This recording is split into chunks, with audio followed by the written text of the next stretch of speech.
जय श्रीराम, जय गौमाता। आद्य गौरक्षक छत्रपती शिवाजी महाराज यांनी कसायाचा हात कापून गौरक्षणाला सुरुवात केली आणि त्यांना 350 वर्षापूर्वी दाखवून दिलं की ज्या भारतामध्ये 1200 वर्षापासून या मुघलांचा, म्लेच्छांचा, या लांड्यांचा जे उन्माद चालू होता ते थांबून त्यांनी गौमातेचं रक्षण केलं। परंतु 1947 ला भारताला जेव्हा स्वातंत्र्य मिळालं त्यावेळेला गौमातेची संख्या 100 कोटीच्या वर होती।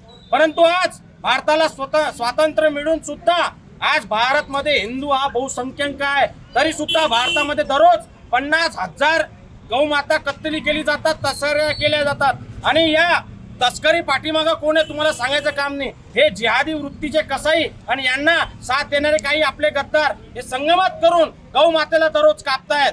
आणि हा जे सध्या महाराष्ट्रातही सध्या गौ हत्या बंदी कायदा आहे तो कायदा असा आहे की फक्त एका दारानं पोलीस स्टेशनच्या आतमध्ये तो गौ तस्कर जातो आणि दुसऱ्या दारानं परत निघून जातो। मागे आपण खामगावमध्ये सुद्धा बघितलं कशा पद्धतीने रस्त्यावरती सीसीटीव्हीचे कित्येक पुरावे उपलब्ध आहे की रस्त्यावरच्या गाय दररोज उचलल्या जातात। काल पण घाटपुरी नाक्यावरून 2 गायी उचलून नेल्या। तर हे वारंवार चालू आहे। सगळ्यांना प्रशासनाला सगळ्यांना माहिती आहे कोण आहे काय, पण हे जेरबंद होत नाही। हे हप्ते देऊन पैसे देऊन कशाही पद्धतीनं होईल त्या पद्धतीनं वाटेल ते गौमाताला घेऊन जातात आणि कापून टाकतात। परंतु आज तुम्ही बघा गौमातेची संख्या फक्त 32 कोटी एवढी उरलेली आहे। का? कारण त्याला कारणीभूत हिंदू आहे। कारण आपण एकत्र येत नाही, आपण कधी पुढाकार घेत नाही। आपण ज्या आईचं जन्माला येऊन आईचं दूध पिलं त्याच्यानंतर दुसरं दूध पिलं ते म्हणजे गौमाता। पहिली आपली आई गौमाता, पहिली आपली स्वतःची जन्म देणारी आई आणि दुसरी जन्म देणारी दूध पाजणारी आपली गौमाता। ही दोघही आपली आई आहे,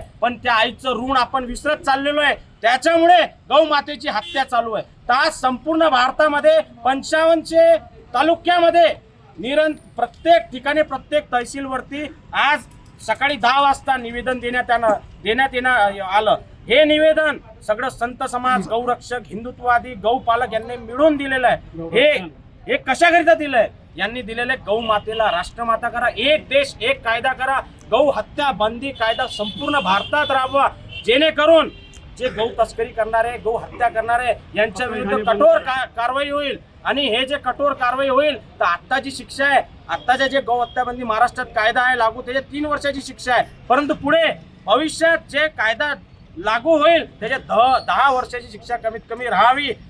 त्याच्यामुळे हे लवकर हे गौ तस्कर बाहेर येणार नाही। हेच आज आम्ही निवेदन देण्याकरिता आलो आहे।